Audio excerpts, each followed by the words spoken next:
Scandal Squad, welcome back to the channel, Celebrity Scandalist. Please do me a favor, before we get into all this drama about Jay-Z and Tony Buzbee, please hit that like button. Now let's get into the mess.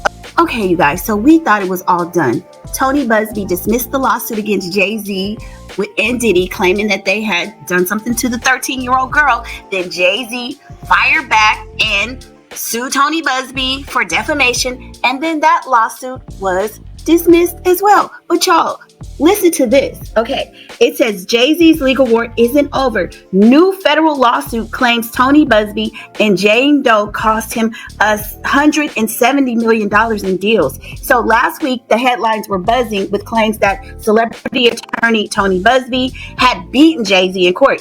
We thought the case was done after one of the lawsuits against the Houston-based lawyer was dismissed. But according to a deeper legal breakdown by Media Takeout, that win might have been a little premature. Okay, so what's going on? So there's a new lawsuit. It says plaintiff Sean Corey Carter's amended complaint and demand for a jury trial. So Jay-Z has amended the original complaint and filed a new lawsuit for a jury trial.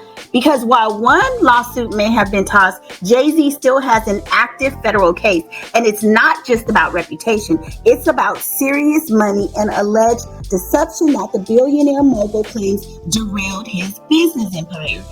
So now the federal case. The new lawsuit is filed in Alabama federal court, where the woman referred to as Jane Doe resides.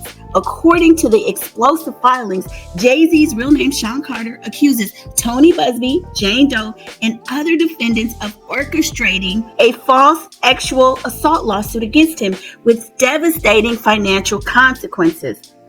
And he's not mincing words. The complaint describes Jane Doe in blunt, eyebrow-raising terms. Here's a direct quote from the filing. A simple Google search or other public record search would have immediately cast doubt on her credibility by revealing that 90 days before filing her lawsuit, Doe had been in a mental court. About 10 months before filing, Doe was charged with assault in second degree. And C, Doe suffers from several mental health disorders and has a history of hallucinations. And D, on 3 previous occasions, Doe has made unrelated false sexual assault allegations.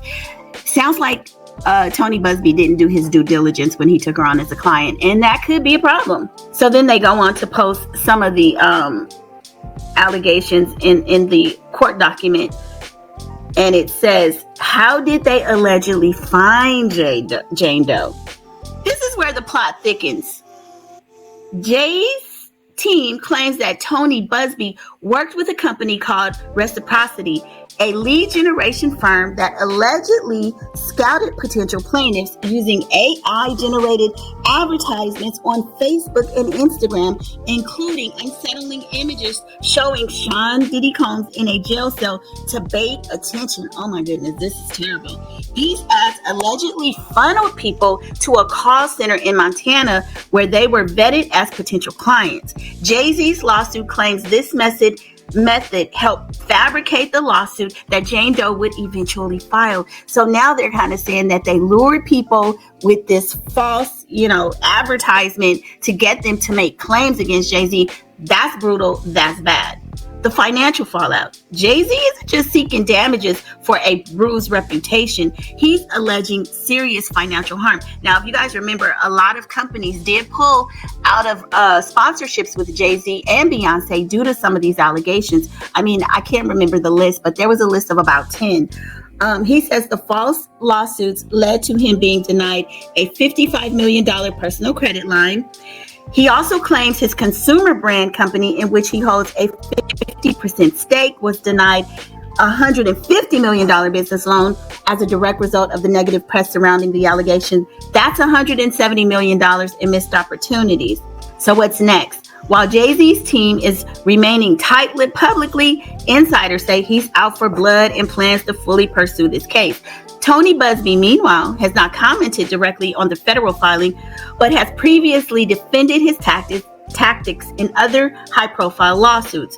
What's clear is that this battle is far from over, and if Jay-Z's federal case gains traction, it could set a precedent about the use of AI, legal advertising practices, and accountability in high-stakes defamation claims.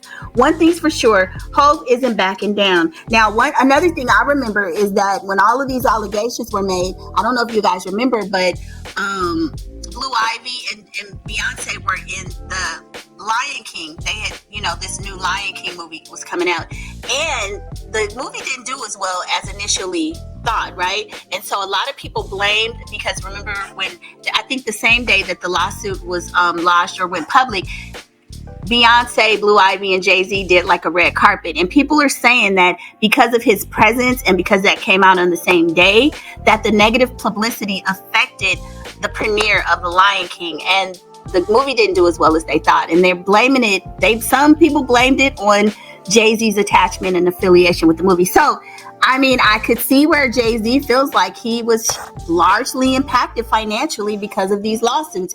And if Buzbee didn't do his due diligence with something this high profile and against somebody like Jay-Z, he might be looking at, some serious issues. But anyway, you guys jump in the comments and let me know your thoughts, and I will see you on the next video. Bye.